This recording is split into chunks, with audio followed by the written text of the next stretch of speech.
So here we are. How are you? Is the door open? Does that matter? No, door's not open. Window's open. Well, window's open. Oh, okay. So here we are. It's a bit Monday, isn't it? A bit Monday morning.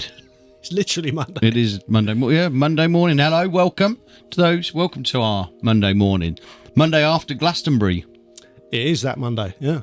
So I had a Monday morning with Elton John. Nice. Yeah. You watch any Glastonbury? I didn't, Dan. No. No. I might watch some of it on catch up, but I haven't. No, haven't seen any Glastonbury this time. I quite enjoy it. Used to be mashing in the wings of the pyramid stage. In the past. Yeah. Just mashing banana for a 10-month-old whilst watching Elton John on a Monday morning before coming to work. Anyway, here we are. Another episode of Is It? Shit. With me, Sean, and him, Dan. And today we are reviewing... It's our old friends at PSP AUDIOWARE, and this is a weird one. So they emailed me a week or so ago and said, do you realise 20 years ago you reviewed our stereo pack? You must have been, what, 9? I was like 3. Yeah. Yeah.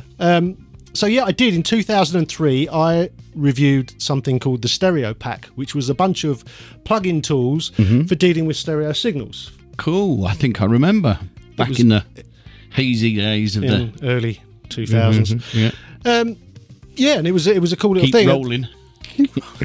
I was writing reviews at the time for a magazine called The Mix, and One of those paper things. That it was a paper magazine. People used to buy. Was. People used to actually buy it. Yeah. In those days, and I had a column called Plug-in Corner, where we'd review plugins, and yeah, PSP had just started around that sort of time, so they were like quite. Just keep hammering away at your ideas, don't you? Just never give up.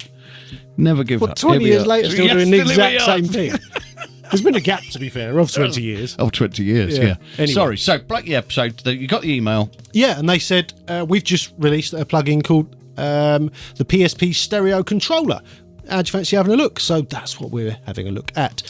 And it's similar to that stereo pack from 20 years ago, but it's all in one plugin now. Yeah. Looks really nice. And basically what it is for is if you are having issues with a stereo audio file, this has the tools you need to fix them. So if you're having issues with it maybe being slightly one-sided, obviously you're thinking, well, I just need a pan control and I put it back in the middle. This lets you do that separately to the high and the low end of the signal. Okay. So that's useful. Okay, so we've been using the little squiggles, haven't we, recently? The squiggles. So take us through what some of these little controls do for your stereo signal with your pencil controls. Okay, so when you're looking at whether you call it a phase meter or stereo meter or whatever else, if you're looking at something fairly mono in your mix, you'll get a straight line up and down. Yeah. And if it's a wide stereo signal, it will look more like a diamond. Yeah. And it will be lots of dots all over the thing.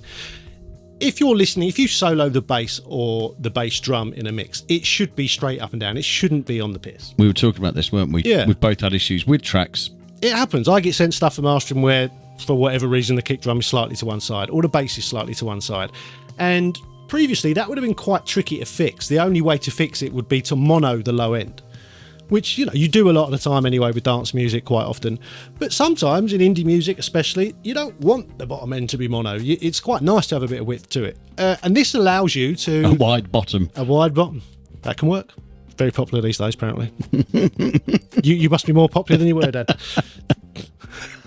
But this allows you to just go to the low end and put that in where you want it in the stereo field.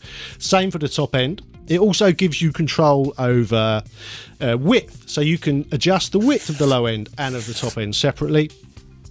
It just enables you to and obviously you have phase as well, so if you see a correlation meter, there's one on this, but there's one on quite a lot of stereo meters, and it will show you if it's all the way to the right, then your signal's in phase. If it's all the way to the left, then your signal's out of phase. Now, a lot of the time with digital playback systems, being out of phase doesn't cause any issues, but if you're ever going to cut to vinyl, you can't do that. The needle will go through the vinyl when it's being cut, so you need to keep it to the right, and this allows you to fix that. It has a delay control and a width control and a gain control, so you can get this aligned. And in that situation, you would do it in different sections on your mix. You'd insert this on whatever it was that needed time aligning, putting back into place. So would you use this while you were mixing, or would this be like once you've done your mix, if you're a mastering engineer, would a mastering engineer use this? yes, in some cases, I think it would be really useful. I've used it this week, actually, on a couple of masters, and it was really useful. The width control on this is really nice. There's probably, I don't know how they all work. A lot of them use mid-side, some of them use other tricks. You know, this stereo width expansion thing that people do. Wide boys. Wide boys. I actually had a preset on the finalizer called Wide Boy. Did you? Yeah. Anyway, it's good for that. It's a different sound. So, like, you know, if you're using anything from Brainworks, there's a stereo width on it these days. That sounds different to this. I'm not saying one's better than the other. They just sound different and would work Differently wide. Differently wide, and it would work better on some things than others. So it's nice to have a different version of that. I absolutely think this is of course, something... with this, you can be wide at the bottom or the top. Whether that's or just... narrow it. Sometimes things are just too wide and you need to bring them in to tame it. So this lets you do that. I think it would be handy for mixing, definitely, especially if you're working with sources that have come, real sources that have come down microphones. Barbecue, red, brown. That's real source, man. Real source. I think it'd be really useful for that. If you've got a bunch of mics in a room, you know, you can get into issues with phase very quickly, and things do need time aligning, as we found out working with microphones on this very podcast. We did, yeah. If one mic is louder than the other and your signal gets to my mic, better than it gets Somebody to yours. has a very loud voice. He's quite good at presenting and projects well. Yep. Anyway, this is the kind of plugin you would use to get around those issues.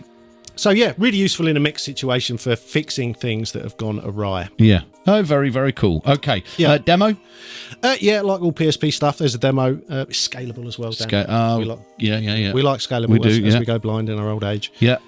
And we'll talk about this. Valuable from their website. All their stuff's from their through their site. PSP got a great website. All their products are on there. They're very prolific. They're busy putting out plugins and updating old ones all the time. So go and check them out.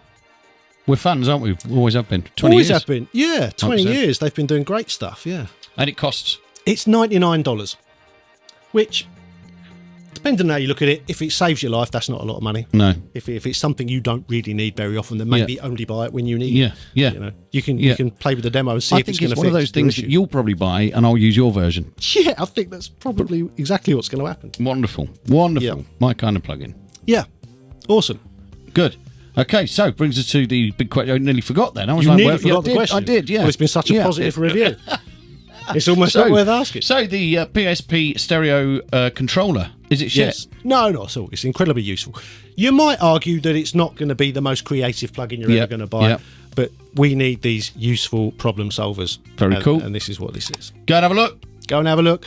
Don't forget to subscribe to the channel, like the video. Check out the Patreon. Go and have a look at our other websites and various links and what have you. Subscribe, like, links, all that stuff. Okay, and we'll catch you next time. Adios. See you later.